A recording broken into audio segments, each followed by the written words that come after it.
I think it's time we all learn how to love each other a little bit more and how just a little bit of empathy can go quite a distance these days. Last night I was sitting on the couch catching the end of a Blue Jays game, and for some reason, something in my head just clicked off and told me to go on my Instagram and have a flip through my messages. And I'm very grateful that I did. When I went through my messages, there was a message I'd just gotten about 7 minutes ago. It said, it's from somebody I don't know, telling me that they needed someone to talk to. Can I talk to them? Can I call them? I messaged them back and I said, sure, not knowing what to expect, as I've had, many trolls jump in the inbox and whatnot. This person then was calling me through video on Instagram, and I answered the phone. When I answered the phone, he was sitting on a step ladder. There was a noose tied above his head. Okay? The first thing I said is, can we talk? I'd like to have as much time to talk to you as possible. And he said yes. The first thing I said is, can we move away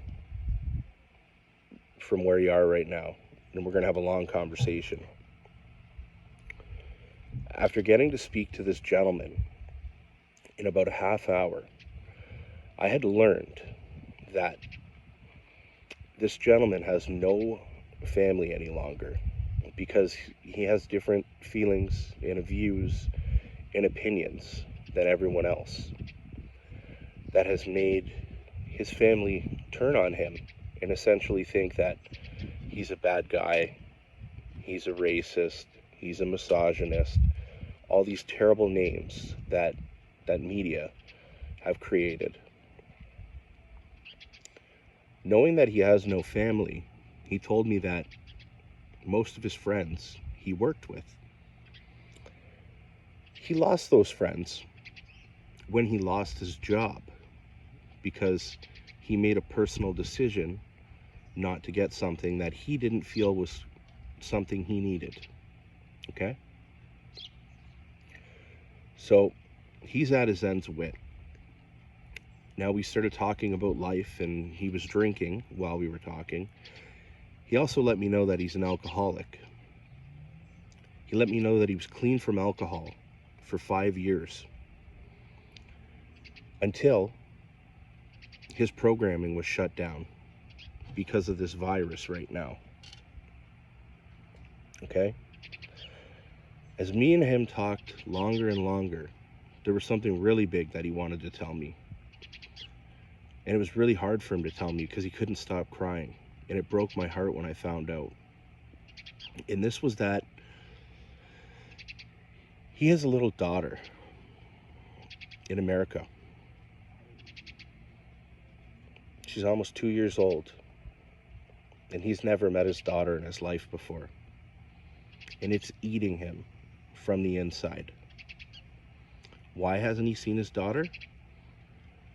Because he made his own personal decision, and now he hasn't been able to see her.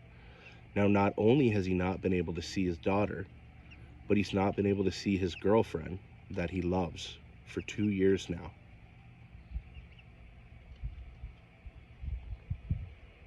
Can you imagine the pain this man is feeling? Can you imagine the suffering that is going on?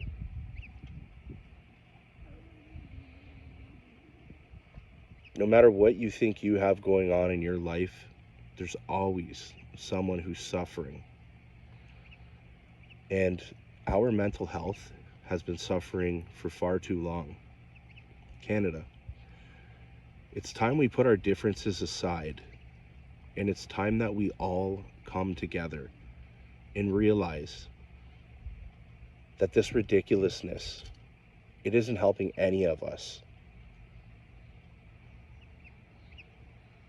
In lockdowns and all this time away and shutting down sports and recreation and all that, it's only doing harm to all of us.